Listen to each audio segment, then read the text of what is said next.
tuvo EPOC, por ejemplo, muy, digamos, mencionado así, ¿no? O sea, un factor predisponente, el tabaquismo.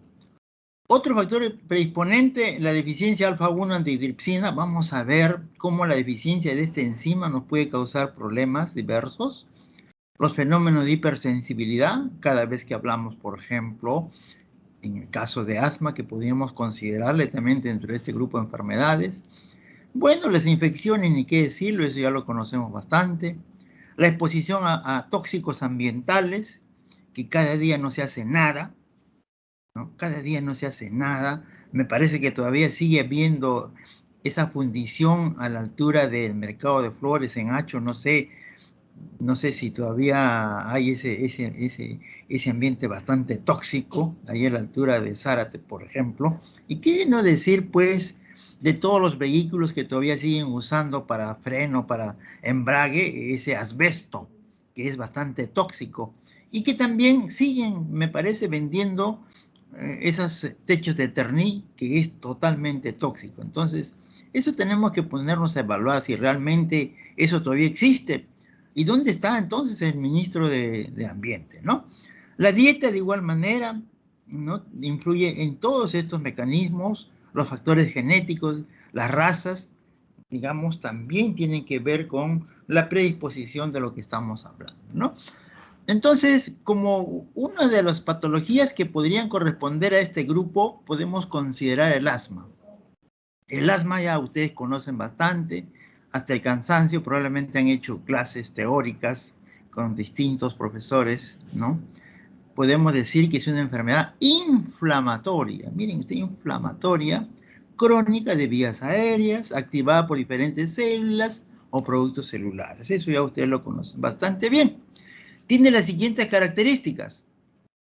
Muy bien. Obstrucción de vías aéreas, inflamación de grado variable de estas vías aéreas, un aumento en el grado de respuesta de estas vías aéreas a diferentes estímulos, y esto es lo que se conoce pues como hiperreactividad bronquial. Y vamos a ver más adelante pues realmente como acá, ya cuando hablamos algo de la fisiopatología,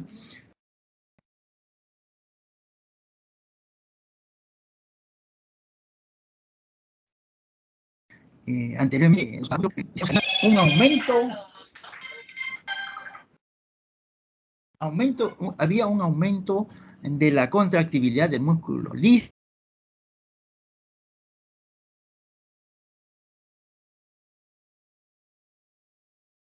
de estas vías aéreas. O sea, efecto broncoconstrictor. Así es. Entonces, eso por años se ha tenido en cuenta. Medicamentos justamente eran dirigidos para ello. Los últimos años contribuyen otros factores, ¿no? Se menciona, pues, un aumento de la permeabilidad de capilares de la mucosa bronquial, por un lado. También se menciona un edema de la pared bronquial. También se dice infiltración por células inflamatorias. Y lo mismo, un aumento en cantidad de secreciones bronquiales, ¿no? Eso es todo lo que se menciona en estos momentos. Realmente podríamos decir, pues, que este proceso inflamatorio responde pobre y lento a medicamentos broncodilatadores que en aquella época se tomaban muy en cuenta, señores, ¿no? Hoy en día hablamos que la inflamación es el principal componente de este proceso asmático. O sea, podríamos decir entonces que en la actualidad el tratamiento está orientado en la utilización de antiinflamatorios. Y dentro de ellos podríamos hablar de los esteroides. Así es, muy bien. Entonces, podemos ya mencionar que realmente esta inflamación es compleja. Participan múltiples células y mediadores, como vamos a ver más adelante. Y acá están las células inflamatorias o inmunogénicas. Ustedes también ya lo conocen esto, han hablado bastante. Los linfocitos, los macrófagos, los eosinófilos, los mastocitos, los neutrófilos y otras propias o residentes del propio pulmón, como podemos mencionar al epitelio bronquial y al endotelio vascular. Todas estas células inflamatorias liberan y producen múltiples sustancias proinflamatorias, diversas interleuquinas, el factor estimulante colonias, granulocitos, monocitos, el factor de necrosis tumoral, los superóxidos, proteína básica mayor de eosinófilos, histamina, triptasa, prostaglandina, leucotrienos, molécula de adhesión, selectina, etcétera, etcétera, etcétera. O sea, una serie de sustancias proinflamatorias que van a ser liberadas. Podemos mencionar también de los linfocitos T, CD4, aparece, desencadena y coordina, pues, este proceso inflamatorio, ¿no? Las interleuquinas, que son responsables de todo lo que conocemos, de la diferenciación, de la síntesis, la quimiotaxis, activación de eosinófilos, muy importante en este caso, ¿no? Muy bien, podemos seguir hablando de los eosinófilos presentes en gran cantidad en secreciones bronquiales, secreciones nasales, también vemos eosinófilos en sangre periférica, o sea, realmente está presente en este proceso inflamatorio asmático.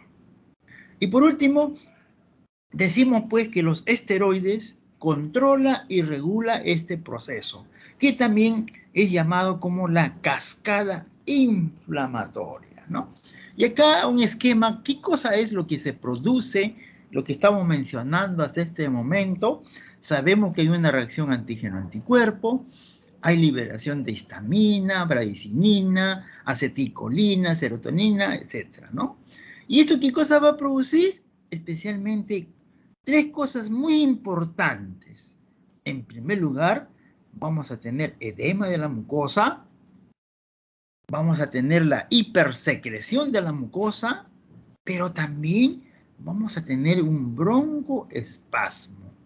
Y todo ello nos van a conducir a una obstrucción de esta vía aérea en áreas regionales que nos van a dar cuadros clínicos, digamos, variables, desde una leve hasta una grave, ¿no? Y podemos decir, la leve, bueno, probablemente vamos a tener una saturación de oxígeno normal, luego va a ir, digamos, en el moderado, hipoxemia leve, hipoxemia moderada, hipoxemia intensa en el grave.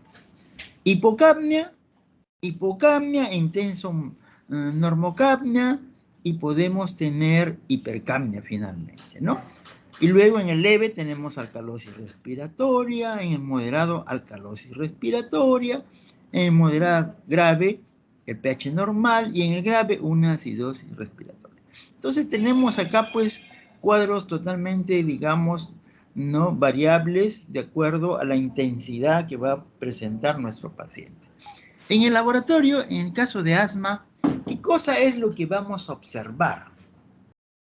Vamos a tener un esputo blanquecino, mucoide, sin sangre, pero vamos a tener presencia muy importante de eosinófilos. También vamos a observar unos espirales de Cruzman, así es, que es casi típico encontrar en estos procesos asmáticos. Vamos a encontrar los cilindros Mocor, como vamos a ver más adelante. Lógicamente, eosinofilia a nivel de sangre periférica. La presión parcial arterial de oxígeno disminuye precozmente antes que el aumento de la presión parcial arterial de CO2. Así es. La presión parcial de oxígeno podríamos tener menos de 60 milímetros de mercurio, que realmente en esta situación nos está indicando que el paciente está en un cuadro clínico grave o está presentando una complicación. Aparece la acidosis mixta, metabólica y respiratoria. Muy bien, y acá tenemos, miren ustedes, un esputo mucoide adhesivo, pegajoso, en ese recipiente, por un lado, y por otro lado, ya cuando la cosa se quiere complicar, un esputo purulento, ligeramente amarillo, ustedes están observando ahí en la diapositiva. Y acá una diapositiva muy importante para que ustedes puedan ver esa estructura grande, a manera de una espiral justamente, que son los espirales de Krushman, muy patognomónico, muy importante observarlo acá. Tenemos, por ejemplo, tenemos acá estas digamos, estructuras fusiformes, que son los cristales de Charcot y Leydig, que no es otra cosa de eosinófilos deshidratados, ¿no?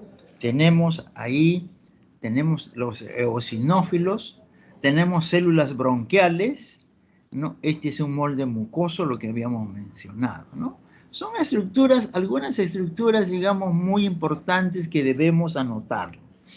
Muy bien, este es en cuanto al asma. Podríamos considerar dentro de este grupo de enfermedades relacionadas al EPOC.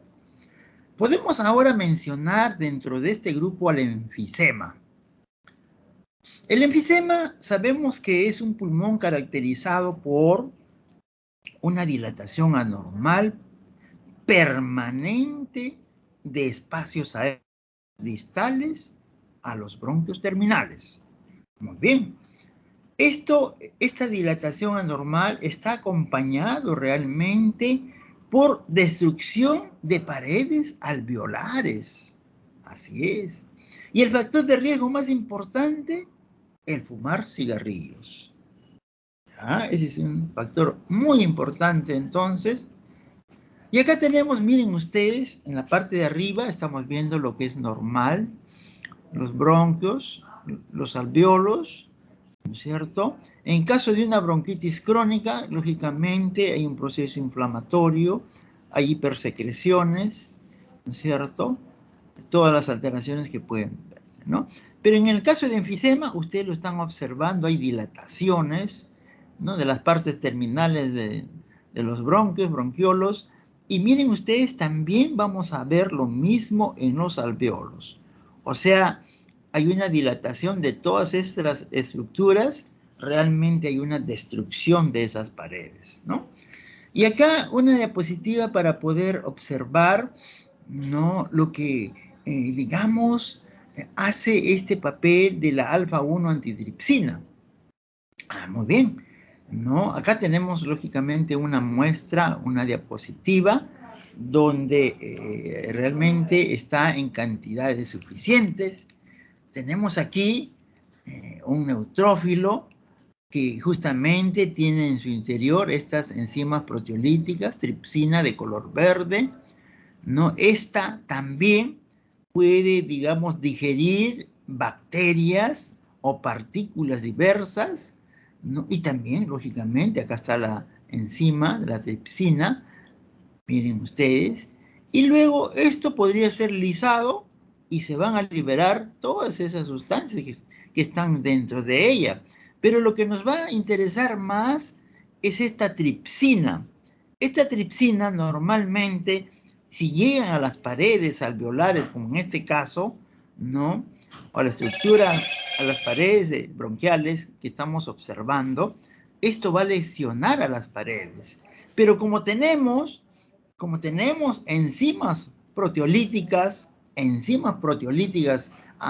alfa-1 antitripsina, que son estas estructuras, la va a neutralizar y va a impedir que lesionen nuestras paredes, en este caso, paredes alveolares. Y de esa manera no voy a tener ningún problema, ¿no? Mi alveolo, digamos, mis bronquios terminales van a estar intactos o no voy a tener problema. ¿Por qué? Porque la alfa-1 antitripsina está en cantidades óptimas. Pero ¿qué pasa si, por ejemplo, acá no tengo la alfa-1 antitripsina o está deficiente? Eso, especialmente la tripsina, estas formaciones verduzcas que yo tengo acá, van a chocar a las paredes alveolares y el resto y me va a lesionar y va a causar pues el problema que estamos hablando, ¿no? Van a atacar a todas estas paredes alveolares, a los bronquiolos respiratorios y se va a originar un enfisema que puede dar lugar a un enfisema panacilar, o sea, ya muy generalizado. Muy bien, entonces podemos hablar algo del enfisema, la fisiopatología. básicamente tenemos pérdida de la elasticidad alveolar. Estamos viendo cuál es la causa, por ejemplo, en este ejemplo, tenemos pérdida de conexión de paredes alveolares a las pequeñas vías aéreas, lógicamente. Vamos a tener una dilatación anormal y destrucción de las paredes, unidades acinares, y también vamos a tener una disminución de la retracción de la elástica pulmonar. O sea, básicamente ese es lo más importante que voy a tener. En el laboratorio, ¿qué cosa podemos mencionar? En el laboratorio se pueden tener hallazgos de alguna enfermedad subyacente, ¿no es cierto? Si yo sospecho de enfisema, tenemos que buscar alguna enfermedad que lo esté causando. Por ejemplo, una neumoconiosis, una tuberculosis, una sarcoidosis, un déficit de alfa-1 antitripsina, está, digamos, muy, digamos, adyacentemente, está al lado de este problema que estamos viendo, de este enfisema, está presente alguna de estas patologías. Entonces tenemos que investigar y tenemos que encontrar, lógicamente.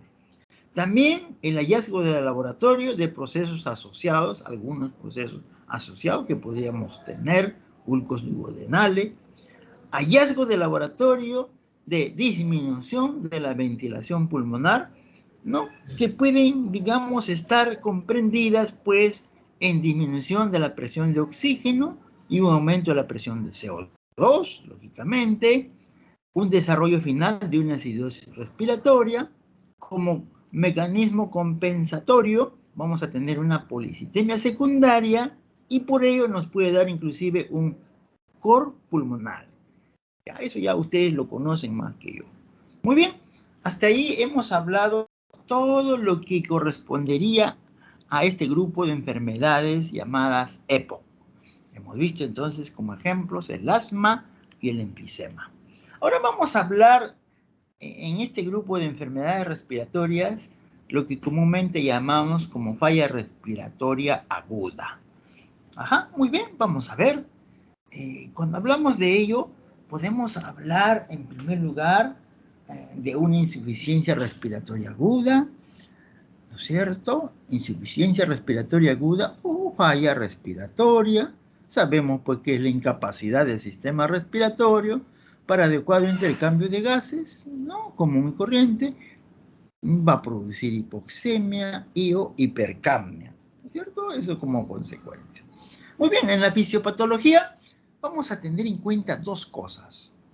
Uno, el intercambio gaseoso y el otro, el trabajo respiratorio. Dos cosas muy importantes. El intercambio gaseoso ya sabemos que la principal función es intercambiar oxígeno por CO2. Y cuando hablamos de ello, tenemos que mencionar dos cosas muy importantes. En primer lugar, la oxigenación y después la ventilación. Dos cosas muy importantes. La oxigenación, tenemos que mantener una presión de oxígeno normal, si es a nivel del mar, de 90 a 100 milímetros de mercurio, si es a 2.500 metros sobre el nivel del mar, de 65 a 70 milímetros de mercurio. Eso es lo normal a estas altitudes, ¿no es cierto? Oxigenación, entonces, y una ventilación efectiva de la presión de CO2 normal, ¿no es cierto? Miren ustedes, de 28 a 32 milímetros a 2.500 metros sobre el nivel del mar, o de 35 a 40 milímetros de mercurio sobre el nivel del mar. O sea, son cantidades normales que debo de tener en estas situaciones, ¿no? Pero si hablamos ya de nuestro problema, de esta insuficiencia respiratoria aguda, tenemos que mencionar, pues, que aquí vamos a tener un mecanismo de hipoxemia, como hemos mencionado, que va a incluir una hipoventilación alveolar, una limitación de la difusión del oxígeno en la membrana alveolo-capilar, así es, podemos tener la presencia de un cortocircuito, un shunt, así se llama, y también, lógicamente, vamos a tener una alteración en la ventilación-perfusión. O sea, ese sería la fisiopatología. ¿Qué cosa va a existir en esta parte que es el intercambio gaseoso? Muy bien, ahora vamos a ver el trabajo respiratorio.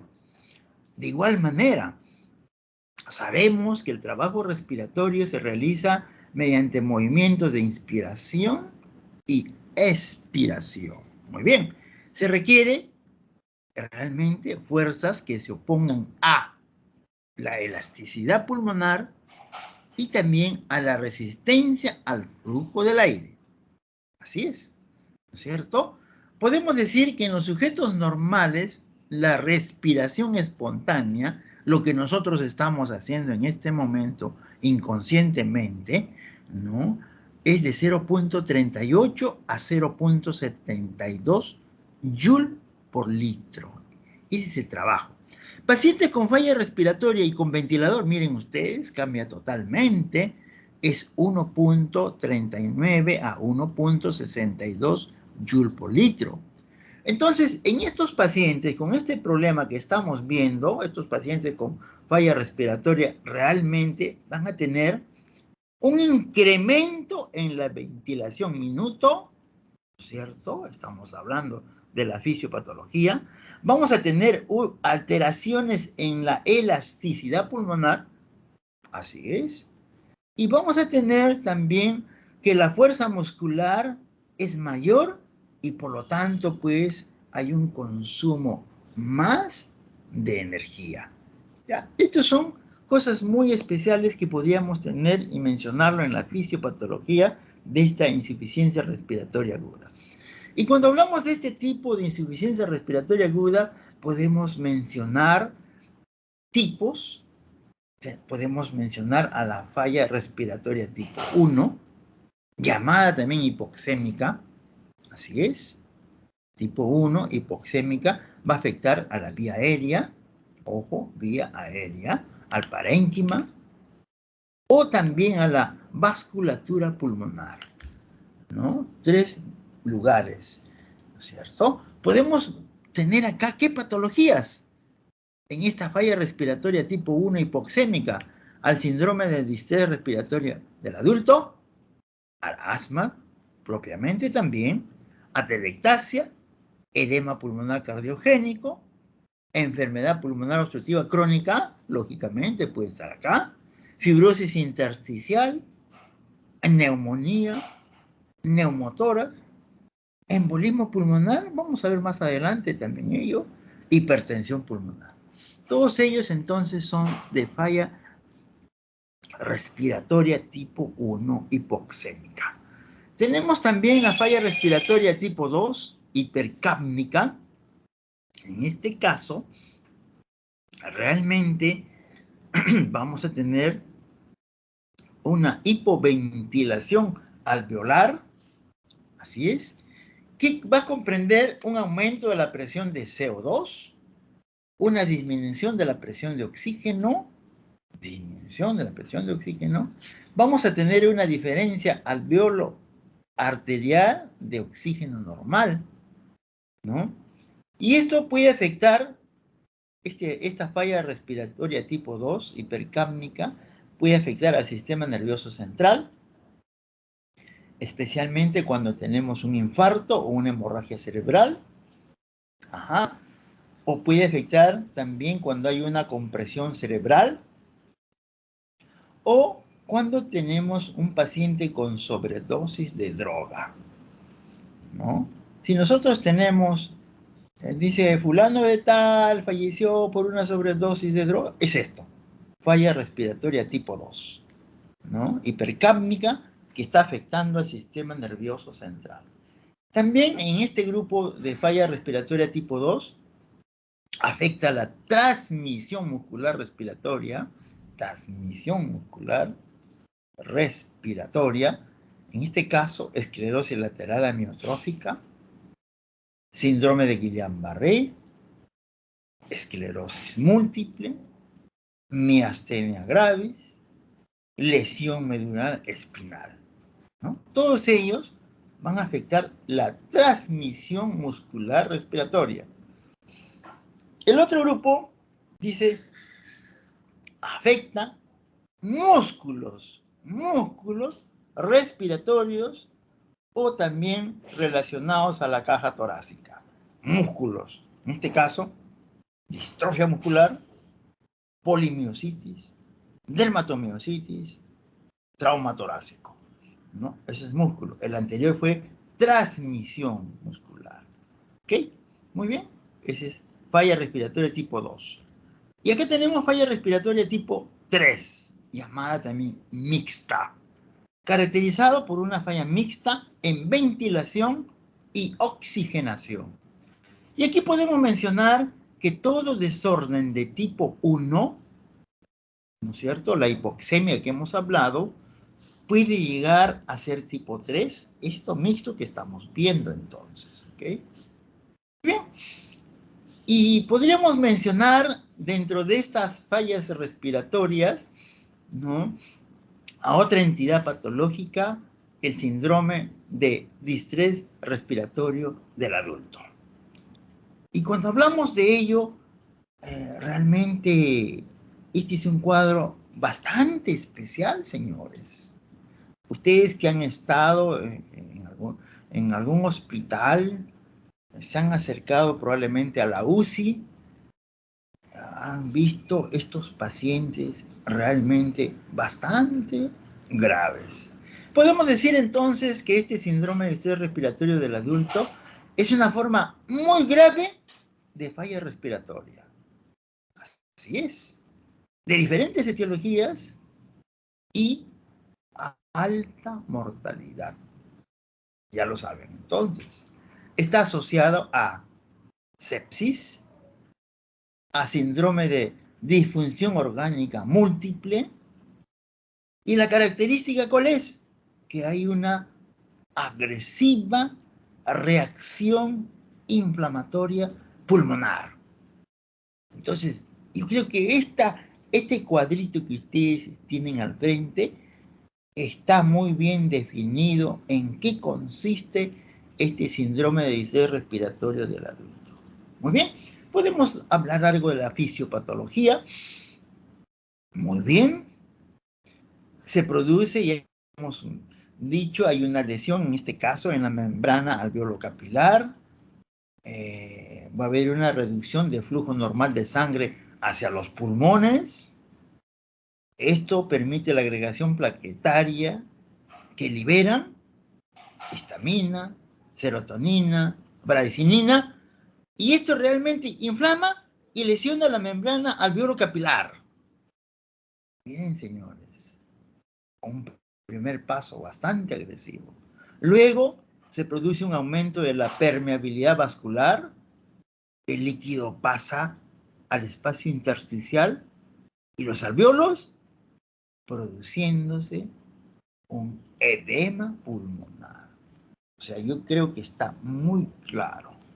Luego tenemos que vamos a tener un daño alveolo capilar y un edema pulmonar e intersticial. Aquí van a deteriorar entonces ya el intercambio gaseoso.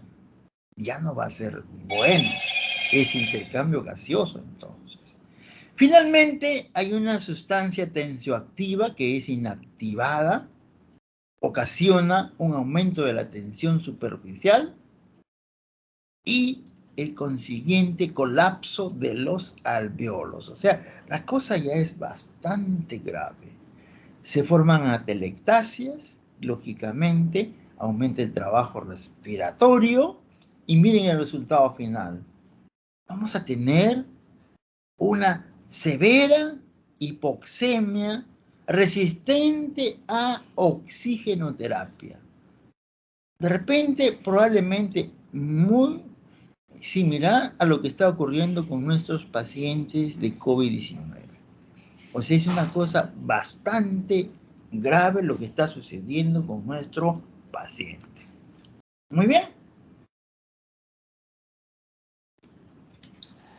Los exámenes auxiliares podemos definirlo. Miren ustedes, en primer lugar, esa presión parcial arterial de oxígeno sobre el FiO2, que es la concentración de la fracción de oxígeno inspirado, puede ser menor o igual a 200. Entonces, estoy definiendo lo que es este síndrome de distrés respiratorio, ¿no? Eso sería entonces. En lesiones pulmonares agudas podría estar un poquito mejor, puede ser menor a 300 o igual a 300. Lógicamente, todo lo que estamos viendo, vamos a encontrar infiltrados pulmonares bilaterales en una radiografía de tórax normal. Y también vamos a notar que este es un proceso previo o asociado a ¿qué? Ya lo hemos comentado, a sepsis. ¿Cuántos pacientes posoperados, pacientes con vasculitis, con lupus, ¿no? Pueden hacerse, pacientes ancianitos, pueden hacer sepsis o pueden hacer aspiración también estos pacientitos viejecitos, infecciones diversas, ¿no? Complicaciones, neumonía, pancreatitis, diversos tipos de shock, embolia grasa, traumatismo, CID. Miren, señores, la gran variedad de pacientes que nos van a dar motivo que se presente este síndrome. ¿Bien? Dentro de los exámenes auxiliares, podemos mencionar también que hay una distensibilidad, o llamado también compliance, pulmonar estática, se menciona así, menos de 50 mililitros por centímetro de agua. Ajá. Esto lógicamente disminuye la capacidad vital, la capacidad pulmonar total y la capacidad residual funcional. ¿No? Son situaciones que todo se va a ocurrir pues, a nivel pulmonar, ¿no? Donde está el mayor problema. Inicialmente podríamos tener una alcalosis respiratoria y grados variables de hipoxemia, miren ustedes, resistente al oxígeno. Así es. Después podemos tener una anoxemia profunda con una presión de oxígeno menor a 50 milímetros de mercurio, esto lógicamente al aire ambiental. Podríamos hacer un lavado bronquioalveolar y vamos a tener un aumento de polimorfos nucleares menores o igual a 80%. Ocasionalmente vamos a obtener eosinófilos o gérmenes oportunistas. Entonces, eso es realmente el síndrome de distrés respiratorio del adulto. Hemos terminado el segundo, digamos, la segunda parte de este tema de nosotros, de las enfermedades respiratorias. Vamos a entrar al tercer tema de esta parte, ¿no? De enfermedades respiratorias. El tromboembolismo pulmonar, señores.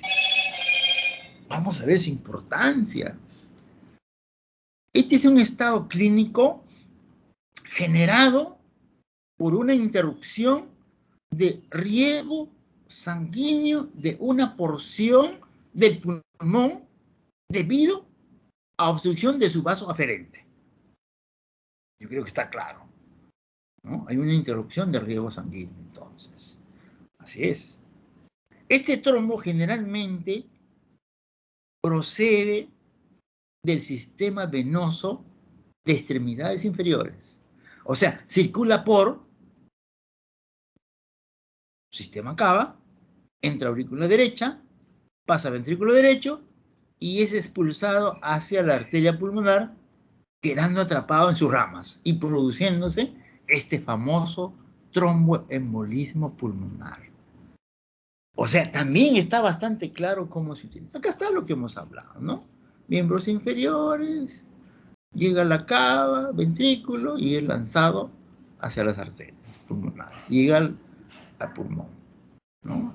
Y va a producir todo el cuadro que vamos a mencionar en este momento.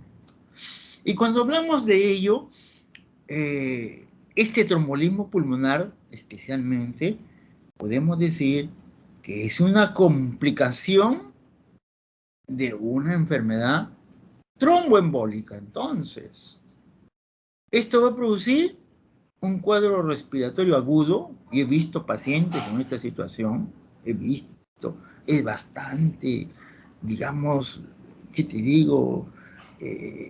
Uno, digamos, no puede, una colega mujer estuvo con este problema y era pues muy dramático este cuadro, ¿no?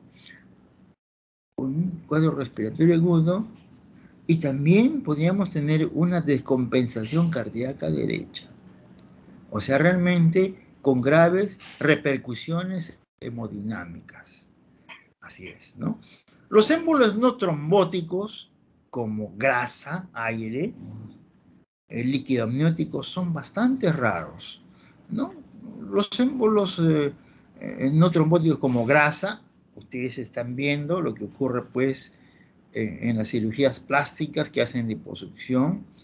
Eso es bastante frecuente que se observe, ¿no? Son complicaciones que se pueden presentar porque esos son los riesgos, y lógicamente esos pacientes tienen que firmar sobre ese consentimiento.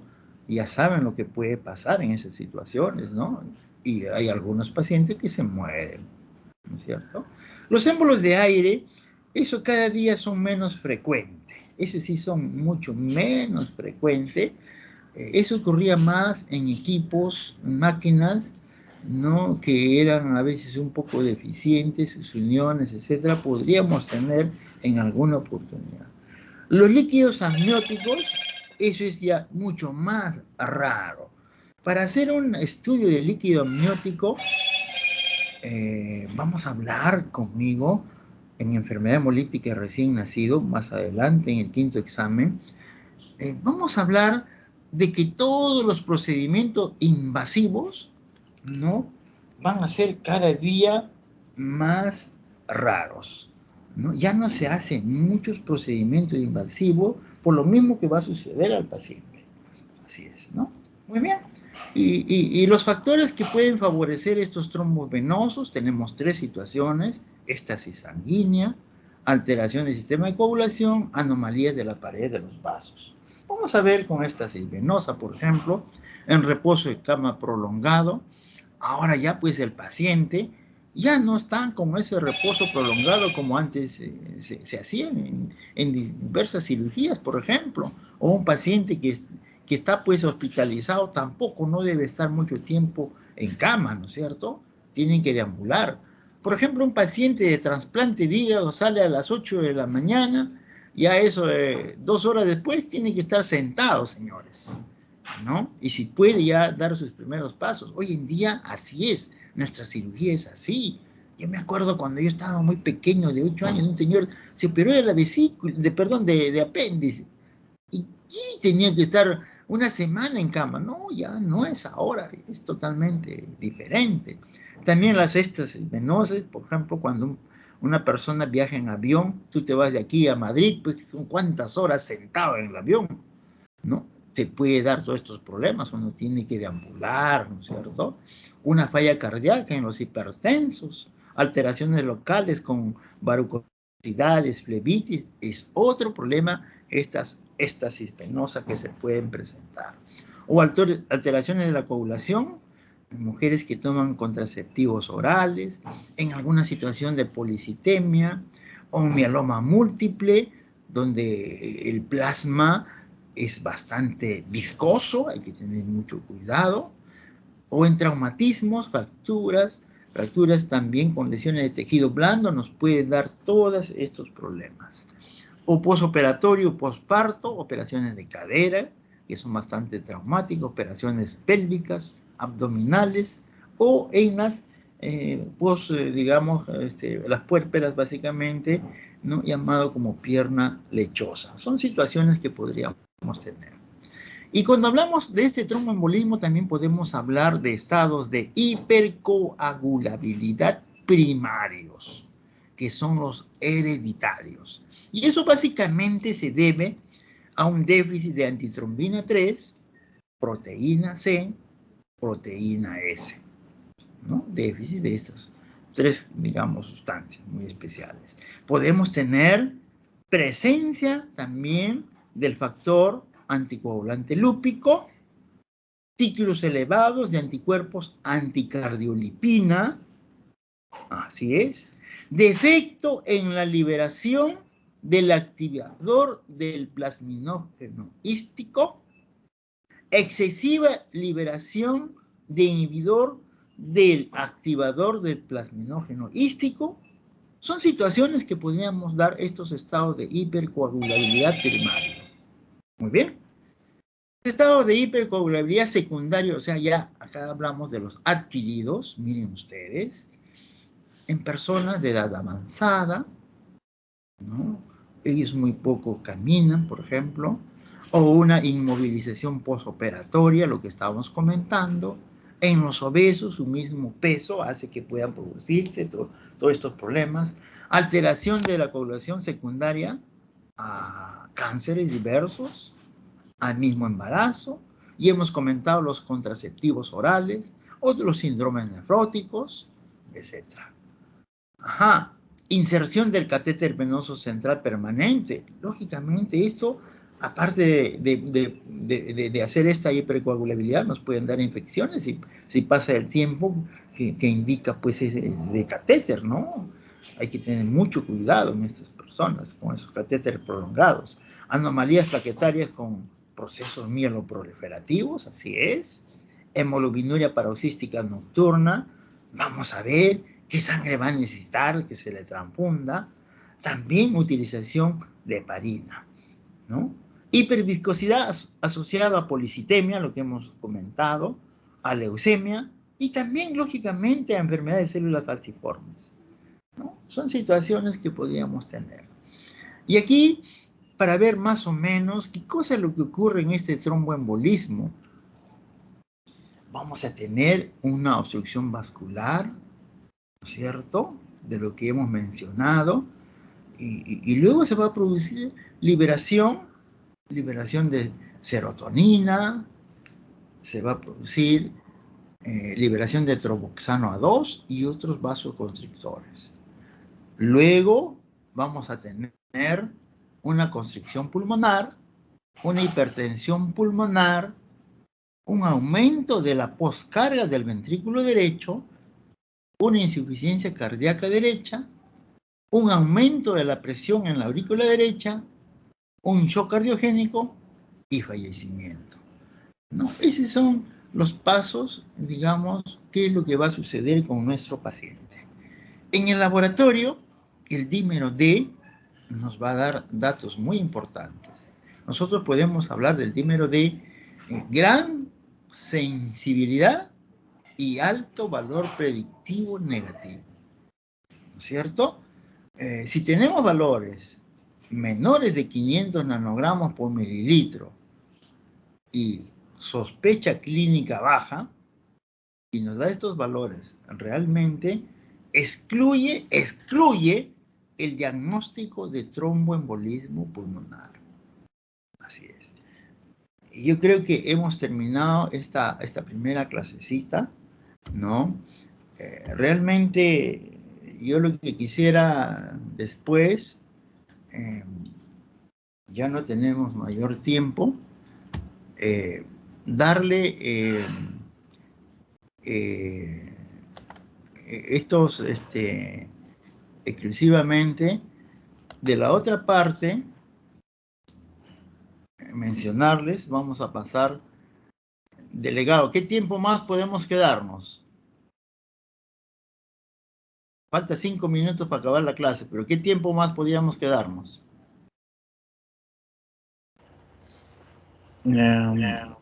Depende de mis compañeros, doctor, porque hay algunos que tienen, creo, prácticas de otro curso. Ya, entonces, vamos a acabar lo que más nos interesa de esta partecita, ¿ya? Vamos a hablar sobre la otra parte que nos falta. Vamos a hablar lo que corresponde entonces a lo que es la parte... realmente esto es bastante sencillo, les puedo pasar muy rápido. Las infecciones virales sabemos que son lo más frecuentes y menos prevenibles. Podemos hablar desde un resfrío hasta neumonías que pueden ser mortales, ¿no? Ustedes saben que las infecciones virales van a lesionar el epitelio bronquial, obstruyen las vías aéreas y luego da lugar a una sobreinfección por bacterias. Por eso es que cuando tenemos un resfriado, un inicio de un resfriado, muchos dan antibióticos. No, señores, tenemos que dar sintomáticos. Después viene la complicación, ahí recién podemos dar los antibióticos, ¿no? Y acá se menciona, ¿no? De todos estos virus que se mencionan, muy importante, se mencionan pues los rinovirus y los virus de la gripe. Así es, poder diferenciar ellos, así es, ¿no? Podemos hablar de los rinovirus, ¿no? Que son más del 50% del resfriado común, se conocen más de 100 serotipos, ¿no?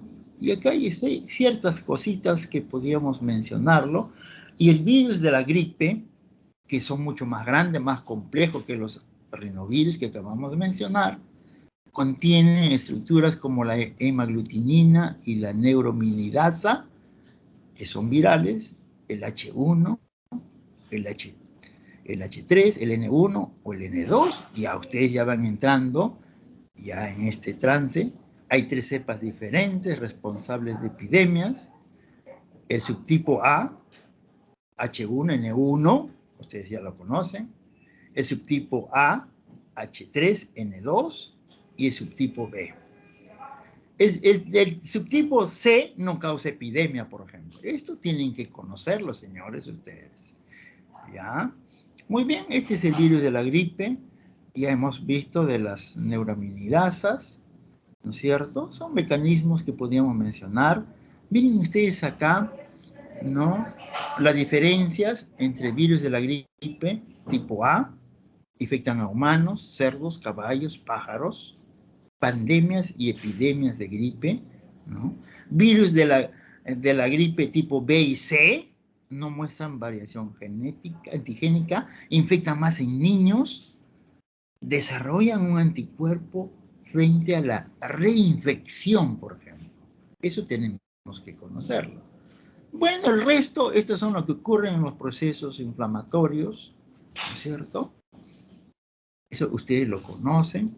Muy importante mencionar en las infecciones bacterianas, ¿no? Infecciones bacterianas más frecuentes en el humano, es una causa inmediata de muerte, especialmente en pacientes hospitalizados. Se habla acá, por ejemplo, del Haemophilus influenza, ¿no? Sabemos que es el colonizador ubíquo de la faringe, ¿no es cierto? Bueno, hay 6 serotipos, de la A a la F, tenemos que conocerlo. El tipo B, que tiene cápsula de polirribosa y fosfato, que eso tenemos que necesariamente conocerlo. Ojo, el tipo B, Haemophilus influenza, tipo B, ¿no es cierto? Que es el que causa más frecuente de enfermedad invasora grave. Eso puede ser pregunta de examen, por ejemplo, ¿cierto? Entonces yo le estoy diciendo lo más común. El resfriado común, miren, en Estados Unidos hay 1.000 millones de resfriados al año, causados por más de 200 virus diferentes. En niños, la mayoría son rinovirus. En adultos, lo más frecuente son los coronavirus, señores. Esto yo hace años que vengo haciendo esta clase y se menciona acá los coronavirus, ¿no? Generalmente, 10 virus, el resfriado común, más de 30 cepas, 3, 4 afectan a los humanos, ¿no? Entonces, eso tenemos que conocerlo. El coronavirus corresponde a un tipo de resfriado común, punto. Ahí está. Ahí está la especie de una corona, ¿no es cierto? La forma que tienen alrededor del virus. Por eso se llama coronavirus. Y la diferencia entre un resfriado común y la gripe. Ajá. En el resfrío se debe a rinovirus. En la gripe virus de la influenza. En el resfrío, relativamente inofensiva. En el virus de la gripe e influenza, puede ser inofensiva. Ajá. En el resfrío rinovirus, curarse por sí sola puede producir infección secundaria a los oídos, el rinovirus. Pero la gripe, virus de la influenza, puede derivar neumonía y causar la muerte. O sea, el virus de la gripe, virus de la influenza, es la más mala que el resfrío o el rinovirus. ¿De acuerdo? Muy bien. Bueno, y acá cuando nosotros tengamos amigdalitis, faringitis, muy importante, ¿no? Distinguir una infección viral de la amigdalitis estreptocócica, ¿no es cierto?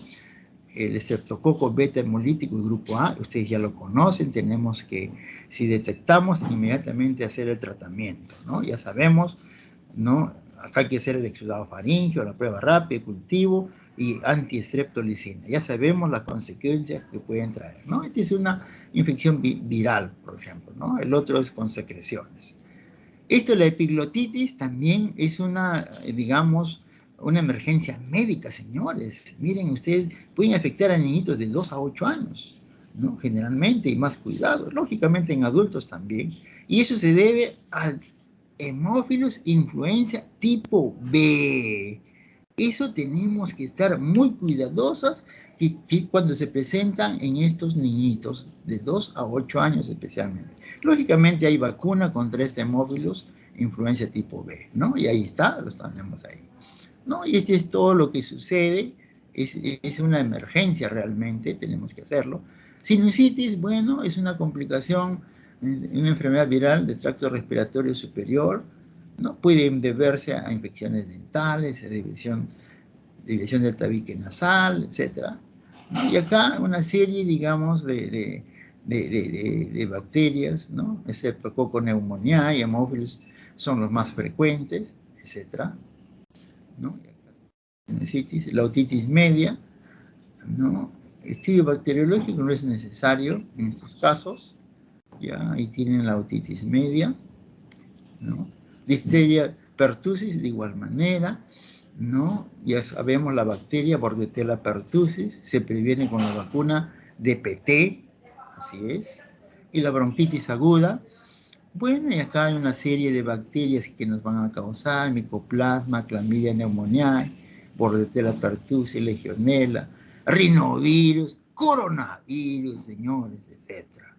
O sea, eso ya lo conocíamos de años, señores, por si acaso. La bronquitis crónica, paciente con tos y expectoración persistente durante 3 meses al año, durante 2 años. Miren, así se conoce ya la bronquitis crónica, así es, ¿no? Y acá todos los cuadros, pero acá lo que me interesa, miren, tener en cuenta esto, el aumento de tamaño de las glándulas secretoras de moco, ¿no? El índice de Rey normalmente es menos de 0.3. En este caso de la bronquitis crónica es mucho mayor de 0.3. Ajá, y aquí lo vamos a ver con el ejemplo. Normalmente, miren ustedes, la glándula, este espacio chiquito, ¿no? En la bronquitis crónica, este espaciazo, ¿no? O sea, normalmente menos 0.3, en la bronquitis crónica mayor de 0.3. El índice de Raynaud, ya lo hemos comentado, ¿no? Entonces, muy bien, este es el bronquitis crónica, ya eso es bueno. Bronquiolitis, esto también hay que tener muy en cuenta, ¿no? La infección de los bronquiolos origina obstrucción de aire, afecta a infantes de 2 a 6 mesecitos. Esto hay que tener mucho cuidado con estos valientes, ¿ya?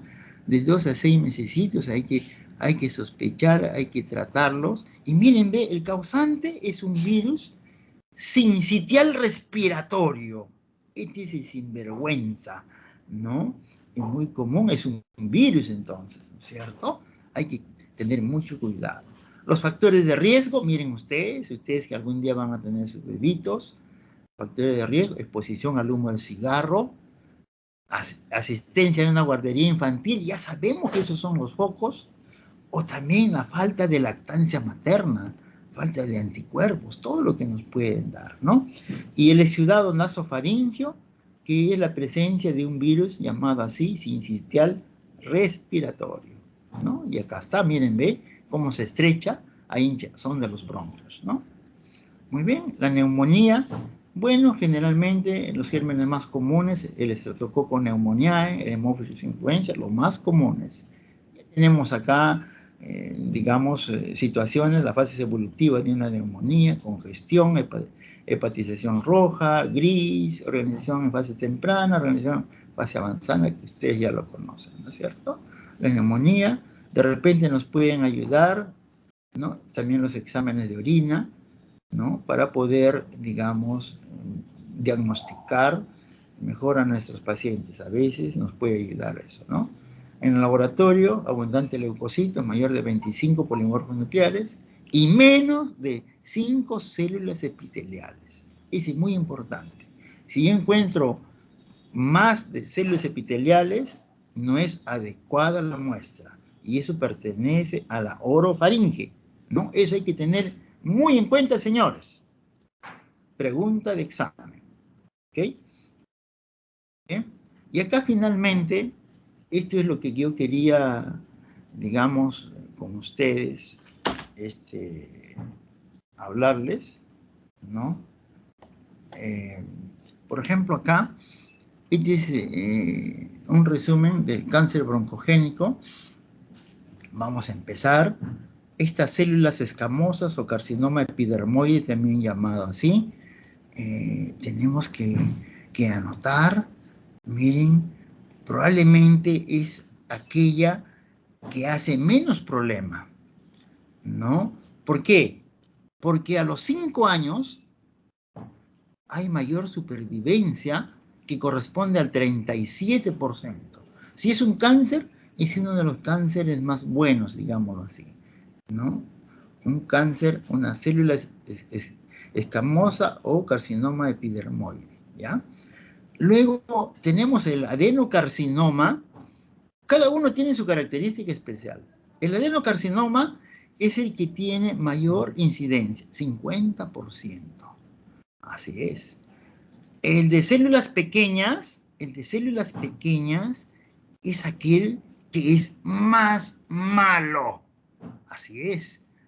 Supervivencia 5 años, solamente 1%. O sea, de células pequeñas es el más malito, ¿ya? Y el de células largas es de incidencia mucho menor, menos de 5%. Entonces, ustedes saben que todas estas cosas es bastante complicado. Yo les he resumido lo mejor que deben conocer de esta partecita. ¿Ya? Yo creo que ya el resto es puro palabreo y ya no les voy a pasar, ¿ya? Entonces, hasta ahí nos quedamos. Si tienen alguna pregunta, esto ya es todo lo que hemos comentado, ¿ya? No hay ningún problema, lo que les acabo de decir. ¿Alguna pregunta, alguna inquietud?